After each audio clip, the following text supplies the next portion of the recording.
This video is brought to you by Ravenscraft Realty of Northeast Missouri. I just can't leave a sleeping dog lie. I'm going to Bowling Green. We're taking the old cut-through route here on Paris Gravel, going on the south side of Hannibal. Not quite in Rawls County. Rawls County is like a half mile that way. I came down here to look at this planter, and it's actually worse than the one I have now. So instead I bought this one. Okay, it's unprecedented. Well, let's go home. I am finally through Hannibal, or the worst part of Hannibal anyways, and I have never been so relieved in my whole life. No mirrors or road signs were harmed, but I did tap a road sign with the marker. It'll be okay, it wasn't that important. I know this isn't kinze related, but it's still entertaining nonetheless.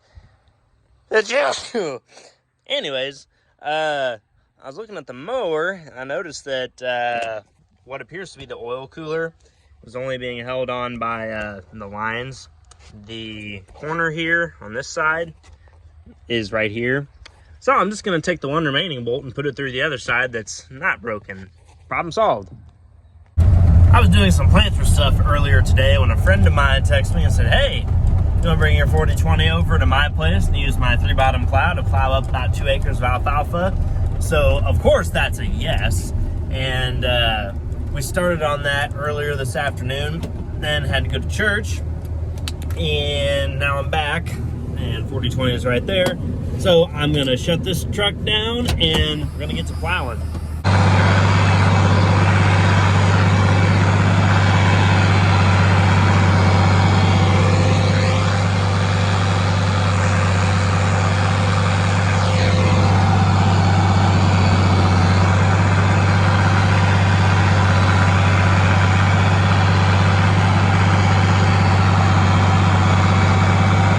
Welcome to the pig rodeo. Gonna get these 2 pigs into this trailer before 8 o'clock, and it's currently 7:48. Come on. The pig rodeo has been successful. I wouldn't call that successful. Elmira, Missouri.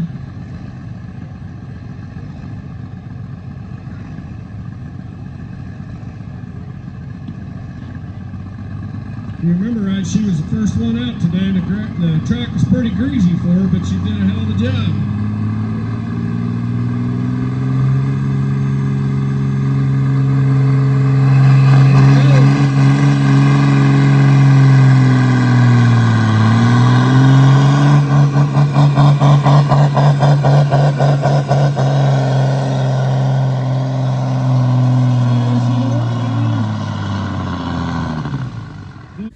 I just got done washing the old double frame kinze, and it is now for sale as of about 20 minutes from now when I get it on Facebook. But I'd like to get 12 out of it.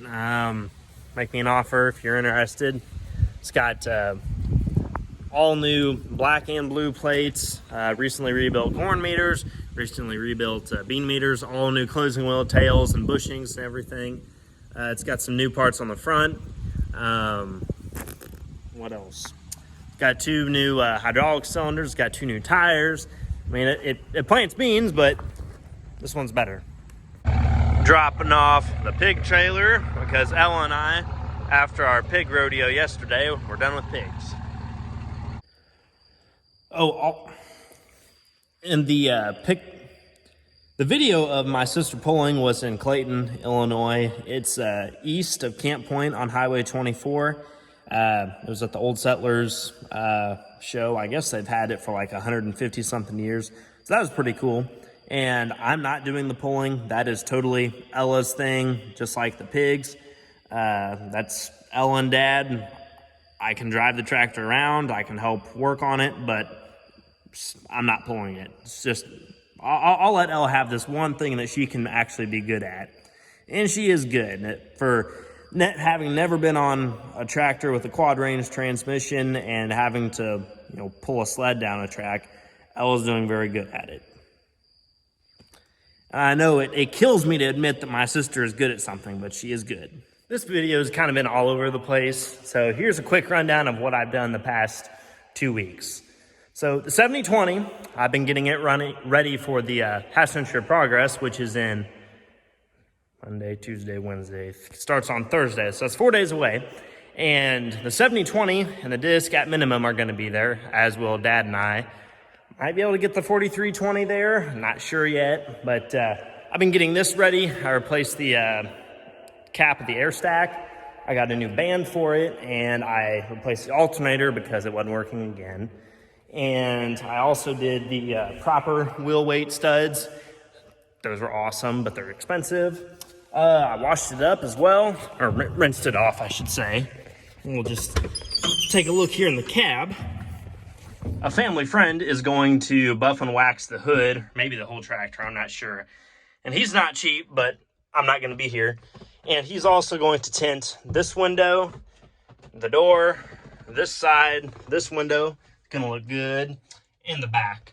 So it's gonna be like wearing sunglasses, keep it a little bit cooler in here since my air conditioning unit does not presently have air conditioning capabilities. And I also added a mirror that's very handy so that you can, I don't know, see cars behind you on the road. And I flipped the battery off. Anyways, this thing's in a lot better shape than it was. I also fixed my sagging headliner. Unfortunately, I had to cut it in that spot there to peel it down and get it to where I could shoot adhesive up in it. And it looks okay-ish now. I'm probably going to end up redoing it because this spot still sags. Ugh. But yeah, tinted windows. It's going to be cool in more ways than one. So that's what it looks like from it's going to look like from the outside. So not ridiculously dark, but dark enough that it'll make a difference.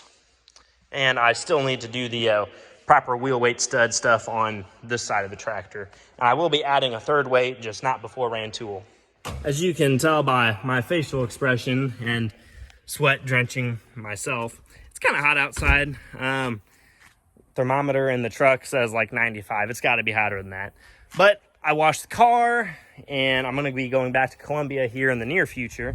But before I do that, I'm going to show you guys a little bit of the crop this year. It looks okay for the most part. We're not going to have record-setting yields like we did last year, but we're still going to be all right. The beans right here at the house were planted a little bit later into May than some of the other beans we've got. Those were planted like the first part of April.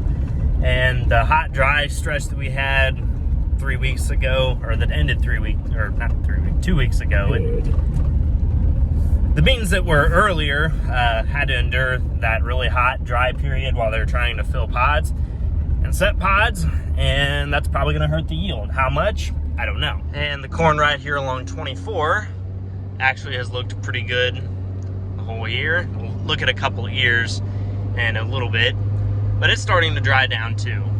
We also have another interesting place to look at. Oh, I also got my hog air freshener maybe thing put back up. That's cool. But Dad took a clip here earlier in the video. The skid loader was right there because the hydraulic pump was well, there was problems. So this is a little 2.5-ish acre lot where there was a house several years ago, but it burnt down. I don't know much about it. I wasn't really paying attention to much at the time because I was in middle school or early in high school. Anyways, this could be a potential Chase's crib spot. Maybe. I don't know. There's a couple outbuildings here, but there's nothing in them. Just empty. But there was something in this little garden shed here that I found, and I'll show you guys in a second. It's pretty cool, and it has to do with music. The grass was grown up and clumpy, and there was a bunch of sprouts everywhere. And Dad mowed it off with a skid steer and the mower. And then I came back with like the lawnmower a couple days ago, and I got it cut down to a manageable size. So now we can just start mowing it like a yard. I pulled some ears from my corn, and we'll take a look at those in a minute. Okay, here's our corn checking. So this one was 16 by 32, and these are from 3 plants that were in the same row, 3 plants apart. So I picked every third ear is what I did. Seemed like the most unbiased thing I could do. So 1632, and it's tipped back just a little bit. Or so you want it to tip back just a touch because If it fills out all the way to the end, you can't get all of them, and that means that your population is too low and you should up your population. This one is 20 by 30. Yeah, 20 by 30. It's tipped back a little bit. And this one is, what was it? This one was 20 by like 28, and it's filled all the way out to the end. So, and this one actually also had a tiller on the same plant, so a second smaller ear than this one. So I think that's going to be pretty representative of this whole 6-acre field here behind me, and that's mine. And I've also got another 6-acre piece here at Grandpa's. It's across the draw, and it's a little bit better soil, so it may be a little bit higher in yield, but it was also planted earlier, and it was trying to fill when it got hot and dry.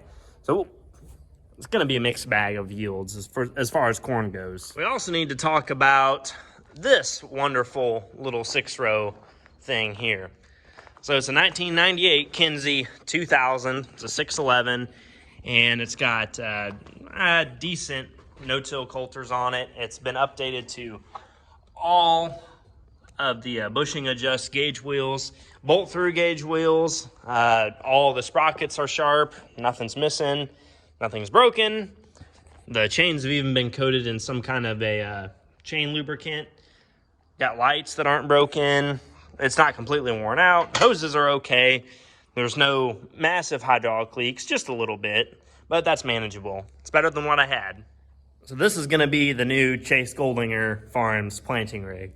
I may cover like 60 acres a year with it, maybe, but it's nicer than the old double frame Kinze. I'll show that to you in a second. I didn't keep much off of the double frame, but I did keep my closing wheels, and I swapped them for the rubber closing wheels that were on that planter. And all this stuff goes with it. We've got 8 new gauge wheel arms, upper and lower parallel arms, and a full set of blue and black plates, and 6 John Deere corn meters. I sold that planter in 16 hours on Facebook. A guy from Gulf Shore, or pretty close to Gulf Shores, Alabama, sending a truck up to get it at some point, and it's going to go live out of stays next to the ocean. Yeah, it's going to Alabama. It's not a bad planter. It's just not what I wanted. Last week, Jaden and I, or J-Dog as you may know him, we picked up this barbed wire fence that Jaden took out. It was, I don't know, probably a third of a mile of 5-strand barbed wire. Jaden did a fantastic job taking it out. He even rolled it up real nice, and it's sitting over here at Grandpa's because we don't have anywhere to put this amount of scrap metal. We're going to keep a fair number of the posts just because they're good, and I don't know, may need them for something at some point. And this is my scrap pile here from the various cultivator shenanigans that have gone on throughout the year. So in the little shed at that new lot, I found this briefcase. I wondered what on earth is in here. Oh yeah, we got Hall & Oates. I'm getting rid of the Rush because I don't like Rush. Loverboy, Crocus, 38 Special, Motley Crue, Scorpions, Led Zeppelin. We got all the good stuff. Right, kitty? We even have some ZZ Top, Def Leppard. Perfect mix of the 80s music. This is an excellent mix of 80s music, and I think my favorite song in this whole my favorite song from the whole briefcase is Out of Touch by Daryl Hall and John Oates. Excellent tune. Well, it's Sunday evening, so you know what that means. School starts tomorrow, and this is going to be the end of the video. I hope you enjoyed it, and I'll catch you guys on the next one, which will, by the way, be a recap of Half Century of Progress. So you'll want to see that one. Anyways, I'll catch you guys later.